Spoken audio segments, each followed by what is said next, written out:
Aujourd'hui, je vais te parler d'un instant. Un instant si silencieux que la femme qui le vit ne le remarque même pas. Mais lui, il le sent. Jusqu'à la moindre fibre de son être. Cet instant, ce n'est pas celui où tu as claqué la porte. Non. C'est celui où quelque chose s'est éteint dans ses yeux. Celui où, pour la première fois de sa vie, la certitude d'avoir perdu lui a frappé l'estomac comme un poing. Un instant silencieux. Terrifiant. Et aujourd'hui, je vais te raconter cet instant. Pas à travers tes yeux. Pas à travers les siens. À travers les yeux de la vérité. Car cette histoire n'est ni un récit de vengeance, ni un hymne de victoire. C'est l'histoire d'un homme qui regarde son faux univers s'effondrer. Et l'histoire de ta renaissance à toi, depuis les cendres. Mais d'abord, revenons au début. Tout au début. À cet instant magique du commencement. Car pour comprendre la fin, tu dois voir à quel point le début était orchestré. Je veux que tu te souviennes des premiers jours où tu l'as connu. Comment il est entré dans ta vie. Pas comme un coup de vent. Comme un port. Tu étais un bateau ballotté en pleine mer, et il t'a dit, jette l'ancre ici. Tu es en sécurité. Et tu l'as cru. Tu l'as cru parce qu'il te disait ce que personne ne t'avait jamais dit. Il te regardait dans les yeux et murmurait, tu es différente. Je n'ai jamais rencontré quelqu'un comme toi. Tout ce que j'ai vécu avant toi n'avait aucun sens, c'est toi qui as donné un sens à ma vie. Et ces mots sont tombés sur ta terre asséchée comme une pluie d'été. Car tu avais soif de les entendre depuis des années. Peut-être qu'un père ne te les avait jamais dit. Peut-être qu'un ex ne te les avait jamais dit. Peut-être que toi-même, tu ne te les étais jamais dit. Et lui, il connaissait exactement cette soif. Il t'a donné l'eau au moment précis. Exactement comme il fallait. Il t'a donné un océan. Il t'a noyé d'amour. Des messages chaque matin. Des appels chaque soir. Des cadeaux surprises. Des projets d'avenir. Je veux vieillir avec toi. Des rêves de mariage. Des prénoms d'enfants. Tout allait si vite, si fort, si beau, que tu n'as jamais eu le temps de t'arrêter pour réfléchir. En psychologie, on appelle ça le love bombing. Le bombardement amoureux. Mais ce terme est froid. Ce qui se passait réellement? Il t'habituait à une drogue. Lentement. Il crée une dépendance à la dopamine. Ton cerveau a fini par associer sa présence à la survie. Exactement comme un nourrisson associe l'odeur de sa mère à la sécurité. Et une fois ce lien forgé, il pouvait tirer la corde comme bon lui semblait. Et il l'a tirée. Doucement. Par de petites choses d'abord. Des réponses tardives aux messages. Un plan annulé à la dernière minute. Un regard qui se refroidit. Quand tu demandais « Qu'est-ce qui se passe ?», il répondait « Rien. » Tu réfléchis trop. Et tu as avalé ces mots sans même t'en rendre compte. Parce que tu ne voulais pas perdre cet océan. On ne tourne pas le dos à un océan pour une seule goutte de froid, n'est-ce pas? Mais jour après jour, ces gouttes se sont multipliées. Et l'océan est devenu poison. Tu te souviens peut-être de ce dîner en famille. Devant tout le monde, il t'a lancé une petite pique. Tout le monde a ri. Toi aussi, tu as ri. Mais à l'intérieur, quelque chose a saigné. En rentrant, tu lui as dit « ça m'a blessé ». Et lui? C'était une blague. Arrête d'être aussi sensible. Et cette nuit-là, dans ton lit, les yeux rivés au plafond, tu t'es posé cette question. Est-ce que je suis vraiment trop sensible? Cet instant fut sa plus grande victoire.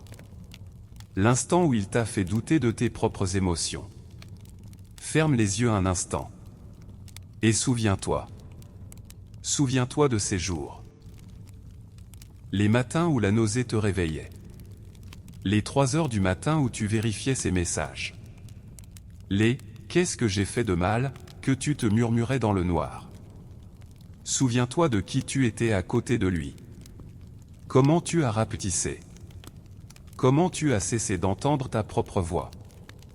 Comment tu ne reconnaissais plus ton propre visage dans le miroir. Car un narcissique ne sait pas aimer. Mais il sait consommer. Et il le fait avec un tel art que pendant qu'il te dévore, tu crois être pas assez bien. Tu doutes de toi-même. Comme un vampire, il aspire ton sang, mais tu appelles ça amour. Comme un illusionniste, il déforme ta réalité, mais tu appelles ça attention. Et puis un jour, tu pars. Je veux que tu t'arrêtes ici. Je ne veux pas que tu comprennes ce départ comme tout le monde. Les films mentent. Les chansons mentent. Les réseaux sociaux mentent. Comme si une femme quittant un narcissique claquait la porte, marchait sans se retourner, le vent dans les cheveux, dans une scène glorieuse de liberté. Non. La réalité n'est pas ça. La réalité? Quand tu es parti, un morceau de toi est resté là-bas. Dans cette pièce sombre. À cette table empoisonnée. Et en partant, tu as senti la douleur de ce morceau arraché. Tes jambes tremblaient. Respirer devenait difficile. Tu voulais revenir. Parce que pendant des années, on ne t'avait appris qu'une seule chose, tu ne peux pas vivre sans lui.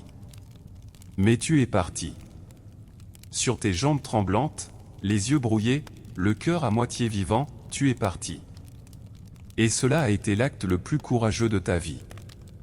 Sache-le. Ne le minimise jamais. Le sol sous tes pieds à cet instant était le même que celui du soldat marchant sur un champ de bataille. Parlons maintenant de son côté. De cet homme. Peut-être une femme. Peut-être ta mère. Peut-être ton père. Peu importe. Parlons du narcissique. Le premier jour où tu as fermé la porte, il rit intérieurement. Elle reviendra, se dit-il. Il le dit peut-être à voix haute. À un ami. À un proche. À son propre reflet dans le miroir. Elle reviendra. Elles reviennent toujours. Car dans son monde, tout le monde revient.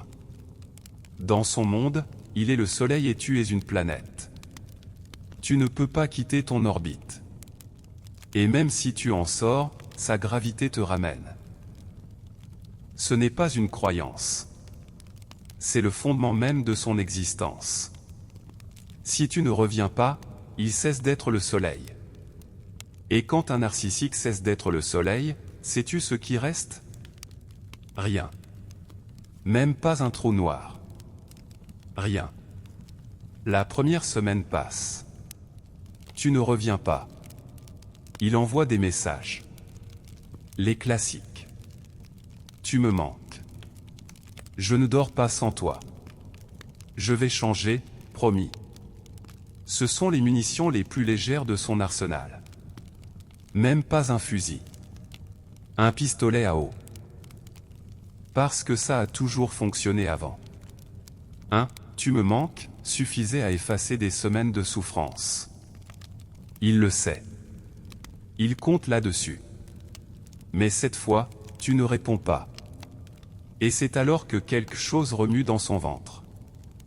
Quelque chose de petit. Un malaise. Pas encore de la peur. Pas encore de la panique. Juste une étrangeté. Un grincement dans les rouages de sa machine.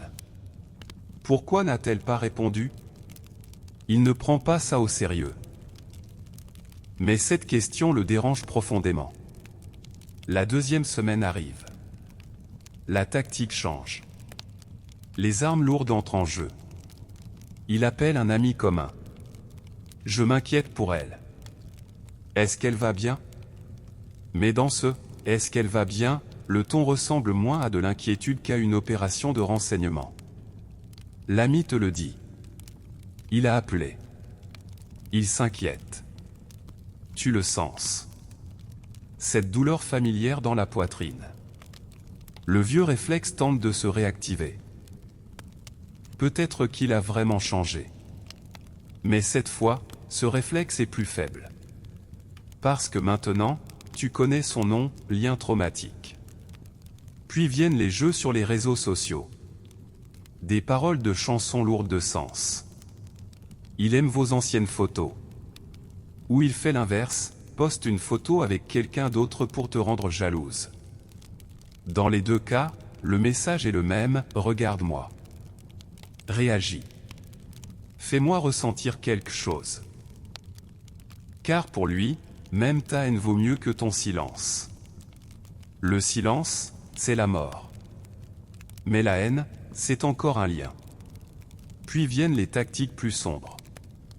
Le message, je suis malade. Peut-être invente-t-il une maladie.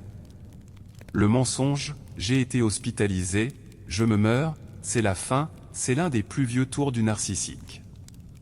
Il sait que quelque part en toi, la soignante, la protectrice, le réflexe du « je dois le sauver » est encore enfoui. Et il veut le réveiller. Il veut trouver ta veine de compassion.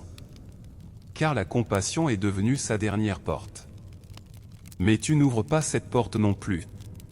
Peut-être qu'une lettre arrive. Longue. Émotionnelle. Débordante de « l'erreur de ma vie ». Et dans chaque ligne de cette lettre, tu reconnais à quel point tu le connais. Car même dans cette lettre, sans s'en rendre compte, il parle de lui. Comme je souffre. Comme je regrette. Comme je suis perdu sans toi. Moi. Ta douleur n'est pas dans cette lettre. Tes années perdues n'y sont pas. Tes nuits blanches n'y sont pas. Seuls ses sentiments à lui existent. Une dernière scène. Une dernière chance.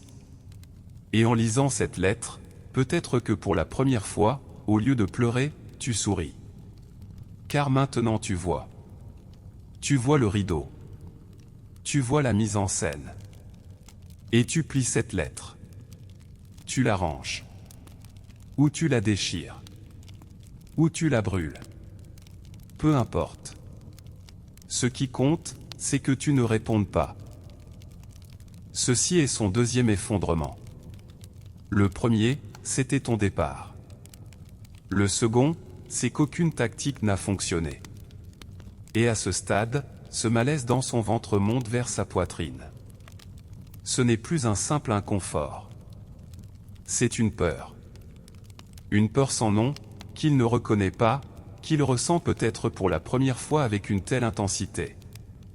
Je veux maintenant te parler de Jung. Pas de manière académique. De manière vivante. Carl Jung parle du concept de persona. La persona, c'est le masque que nous portons face au monde. Le visage que nous voulons que la société voie. Nous avons tous une persona. C'est la partie normale. Mais chez un narcissique, la persona n'est pas un masque. La persona, c'est lui. Sous le masque, il n'y a pas de visage. Il n'y a que le vide. Et la seule chose qui remplit ce vide, ce sont les reflets venus de l'extérieur. Tu étais son plus grand miroir. Son reflet le plus lumineux. Chaque jour, tu lui disais, tu existes. Tu comptes. Tu es puissant. Mais tu ne le disais pas avec des mots. Tu le disais par ta présence. Par ta patience. Par tes excuses. Par tes larmes. Oui, même tes larmes étaient pour lui un mécanisme de validation. Regardez, je suis assez puissant pour faire pleurer quelqu'un, se disait-il. Et maintenant, ce miroir a disparu. Face à lui, il n'y a qu'un mur. Vide, froid, silencieux. Et ce mur ne lui renvoie rien. C'est ici que quelque chose commence à se fissurer en lui. Cette chose n'a pas encore de nom.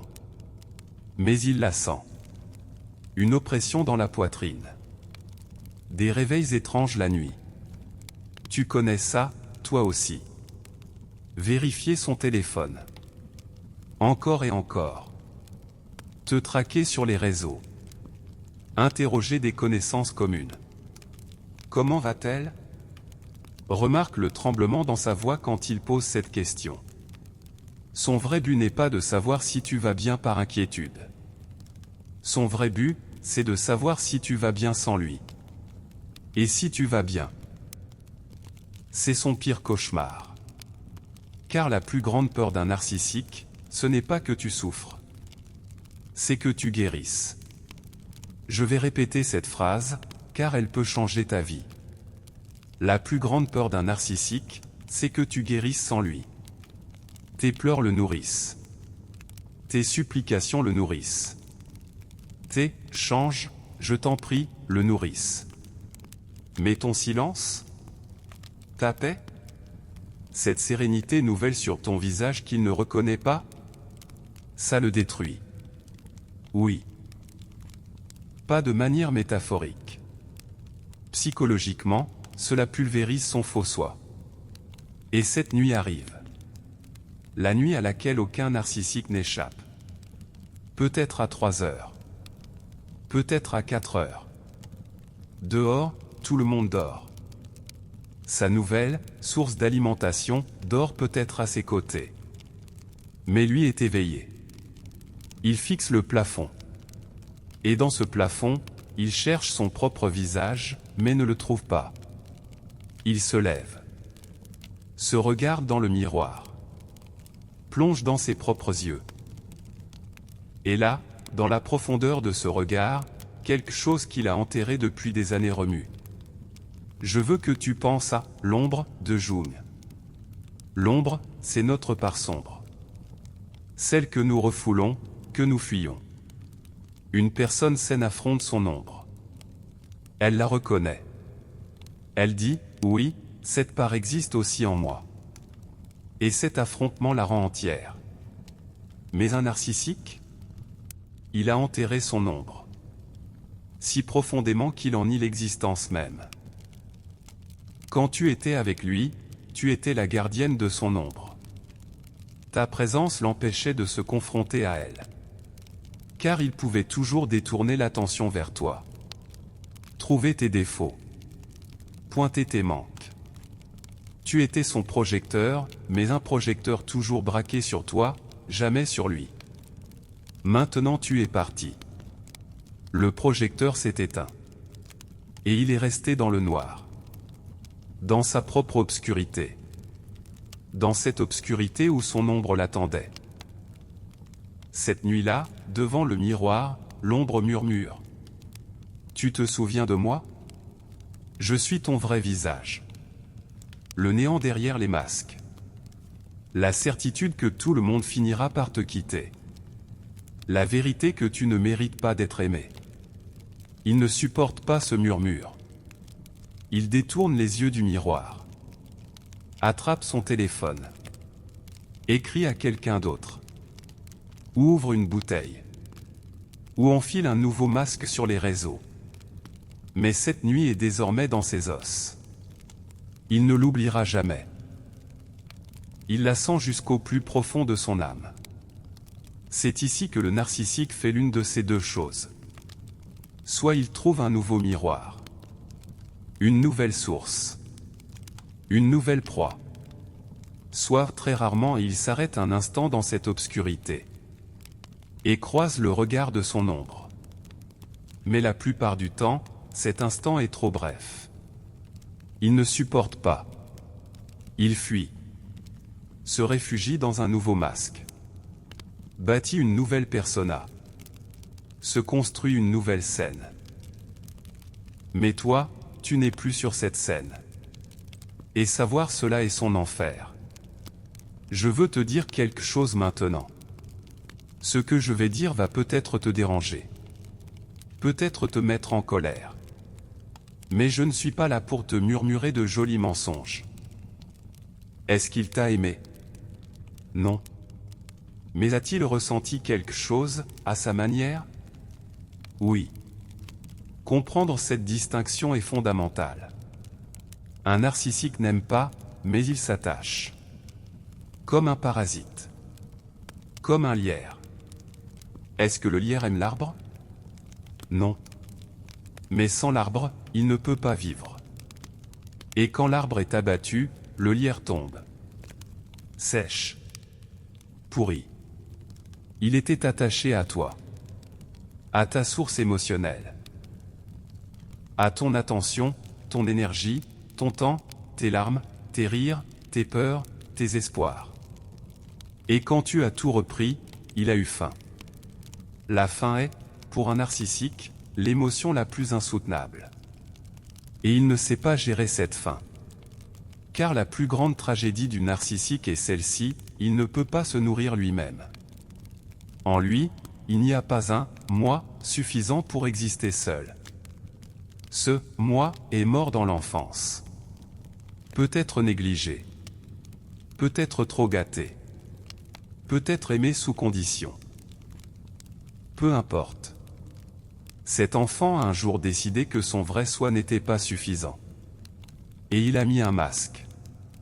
Et ce masque a si bien adhéré que le visage en dessous a fondu. Mon but n'est pas de t'attendrir. Ce n'est pas une excuse.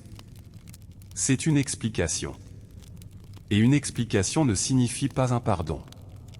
Connaître la cause d'un incendie ne t'oblige pas à reconstruire la maison brûlée. Cela te permet simplement de savoir comment fuir le prochain feu. Tu as fui. Et lui est resté dans la maison en flammes. Revenons à toi maintenant. À la toi d'après la fuite. Car tout le monde raconte l'histoire du narcissique, mais personne ne raconte ce que tu as vécu après avoir fermé cette porte. La première semaine est un enfer. Tu le sais. Tu traverses un véritable sevrage. Comme une personne dépendante qui arrête une drogue. Tes mains tremblent. Tu ne dors pas. Il y a un vide dans ton estomac qu'aucune nourriture ne comble. Tu prends ton téléphone, tu le reposes. Tu le reprends, tu le reposes. Tes doigts connaissent son numéro par cœur et veulent t'appeler. Un seul instant de faiblesse, et ses doigts te ramènent là-bas. Mais tu ne tombes pas. La deuxième semaine, la colère arrive. Contre lui. Contre toi-même. Pourquoi ai-je tenu si longtemps? Pourquoi ai-je supporté tout ça? Cette question te ronge. Comment ai-je pu être aussi aveugle? La nuit, dans ton lit, tu rembobines le film de votre histoire. Et dans chaque scène, tu vois un indice. Là, j'aurais dû comprendre. C'était évident. Là, j'aurais dû voir. Et tu t'en veux. Violemment. Mais cette colère est le premier souffle de la guérison. Car la colère, c'est l'éveil après l'engourdissement. Tu ne fuis plus ce que tu ressens. Tu ressens enfin. La douleur, la trahison, la perte, tu les tiens à main nue. La troisième semaine, le silence arrive. Et ce silence est très différent. C'est comme respirer pour la première fois dans un monde où il n'existe pas. Un soir, tu t'assieds seul. Tu te prépares peut-être un thé. Et en buvant ce thé, tu réalises que le silence autour de toi n'est pas un ennemi. C'est un allié. Dans ce silence, il n'y a pas de danger. Pas de jugement. Pas de voix qui dit « tu as mal fait ». Il n'y a que toi. Et tu te suffis à toi-même. Cet instant semble petit. Une femme buvant un thé dans sa cuisine. Mais cet instant est une révolution. C'est l'instant où une personne qui s'est regardée pendant des années à travers les yeux d'un autre se voit enfin à travers ses propres yeux. Et les semaines deviennent des mois. Un jour, tu dînes avec une amie et tu ris. Et ce rire te surprend. Car c'est un rire qui n'a besoin de la permission de personne. Un jour, en réunion, tu donnes ton avis. Et tu attends la panique, est-ce que j'ai dit quelque chose de mal? Mais la panique ne vient pas. Un jour, tu aperçois dans le miroir quelqu'un que tu ne reconnais pas. Mais cette fois, tu n'as pas peur. Car cet inconnu, c'est toi. La vraie toi. Sans masque. Sans armure. Libre. Jung appelait cela l'individuation. Le processus de se défaire des étiquettes que les autres t'ont collées, des rôles qu'on t'a imposés. Affronter sa propre ombre. Reconnaître sa propre persona. Et finalement, rassembler tous ces morceaux pour oser dire « voilà qui je suis ». Avec mes manques, mes blessures, ma force, mon silence, voilà qui je suis. Ce courage, tu l'as montré en le quittant. En endurant tout cela. En refusant de revenir malgré la douleur. Avançons maintenant dans le temps. Des mois ont passé. Peut-être un an. Tu es une autre personne. De l'extérieur, peut-être la même. Même vêtements, même travail, même ville. Mais à l'intérieur, une révolution a eu lieu. Tu ne négocies plus avec toi-même pour que quelqu'un se sente bien. Tu ne mendies plus l'amour. Tu ne demandes plus à 3 heures du matin, « Qu'est-ce que j'ai fait de mal ?» Tu ne retiens plus ton souffle en attendant l'approbation de quelqu'un. Lui, il est toujours là-bas. Peut-être dans les bras d'une autre. Peut-être derrière un nouveau masque. Peut-être sur la scène d'une vie que tout le monde envie. Mais la nuit, quand il est seul, cet instant revient. Cet instant où il se souvient de ton visage. Pas n'importe quel visage. Ton dernier visage. Ce visage calme. Sans peur.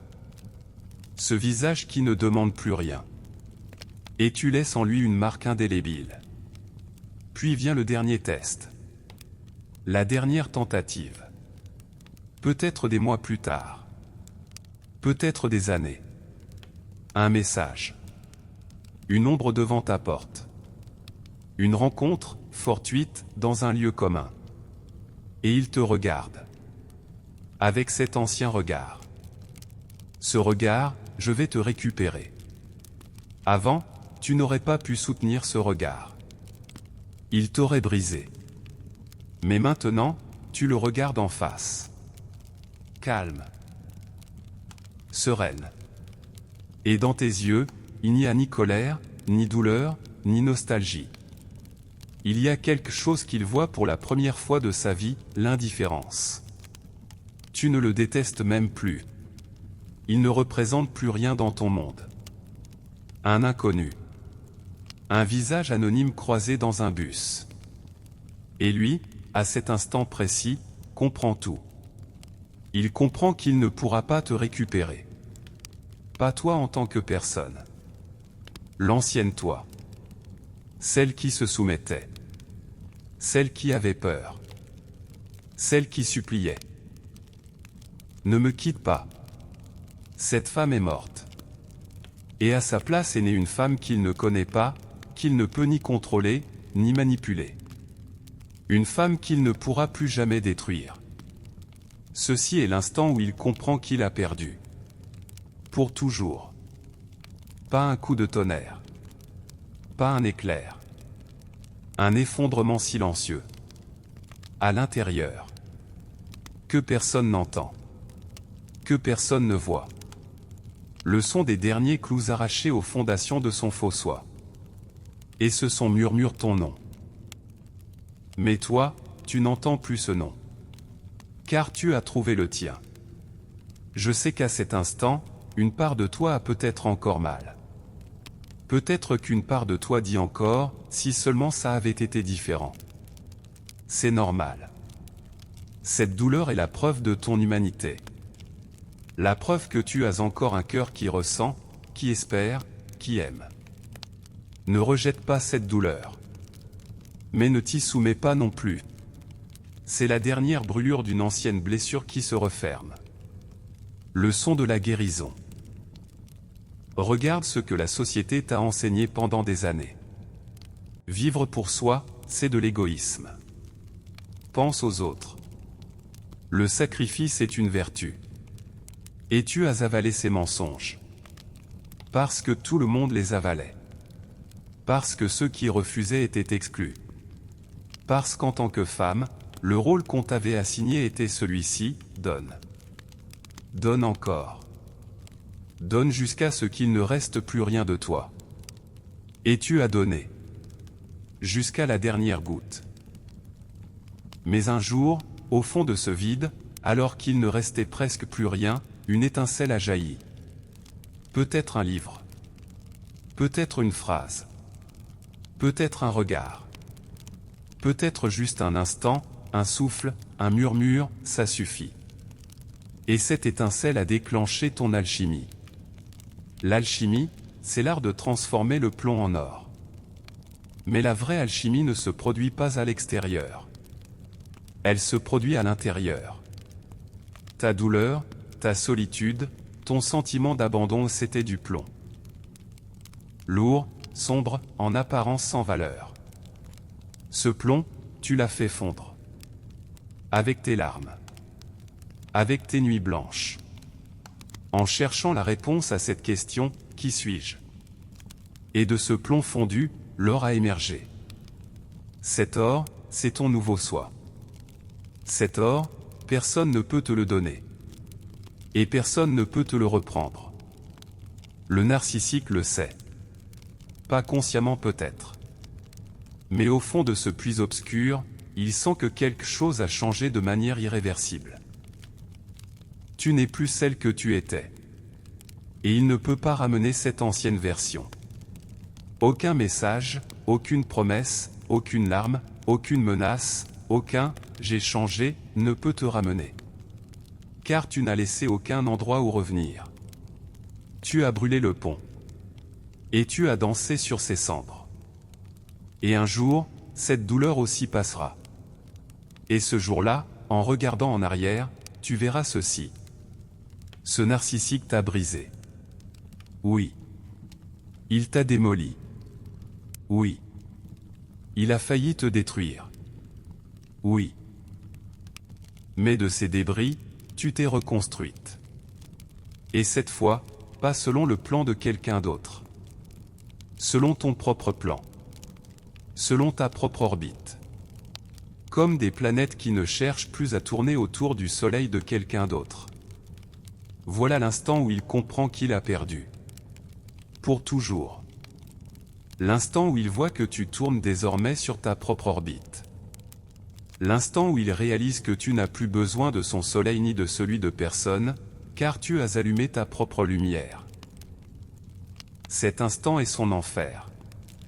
Mais le tien, c'est le premier jour de ton paradis. Si cette alchimie a commencé dans ton âme aussi, écris dans les commentaires. Ma solitude est ma forteresse. Ton silence est plus puissant que son cri le plus fort. Ta paix est plus dévastatrice que son masque le plus brillant. Et ton existence sans lui, entière, complète, libre est la seule chose qu'il ne pourra jamais posséder. Et pour finir, je veux te parler d'un secret. D'un art ancien, le kintsugi. Sa signification est profonde. Les Japonais ne jettent pas les objets précieux qui se brisent. Ils réunissent les morceaux avec une pâte mélangée à de la poudre d'or. Le but? Souligner la cassure. Car selon eux, un objet qui a été brisé puis réparé devient plus beau, plus précieux et plus fort qu'avant. Ces lignes d'or sont son histoire. Sa vie vécue. La preuve de sa survie. Tu es cet art du kintsugi. Ce narcissique croyait avoir mis en pièces. Il pensait avoir fait de toi un tas de ruines. Mais toi, dans ces nuits sombres, dans ces crises de larmes, dans cette solitude, tu as ramassé tes morceaux un par un. Et sais-tu avec quoi tu les as recollés? Avec ta propre volonté. Avec ton propre amour. Cet or, c'est toi. Maintenant, quand tu regardes dans le miroir et que tu vois ces cicatrices, n'en aie pas honte. Ces marques sont tes médailles. Ces marques sont ta carte de bataille.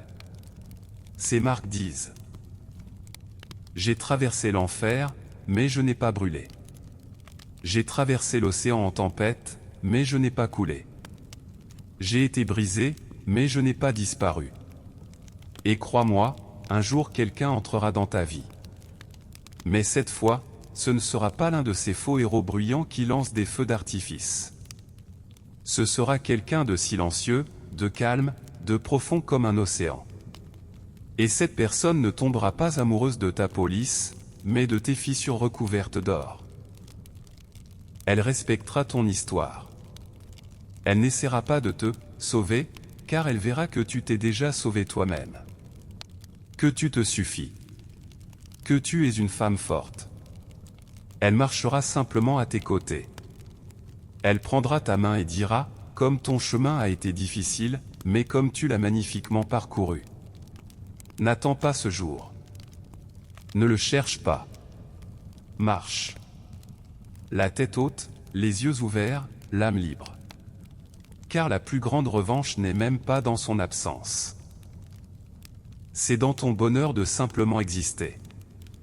Ne crois pas que l'histoire est terminée. Ce n'était que la préface. Le vrai livre commence maintenant. En cet instant précis. Entre tes mains. Dans cette histoire, il n'y a plus de victime. Il n'y a qu'une héroïne.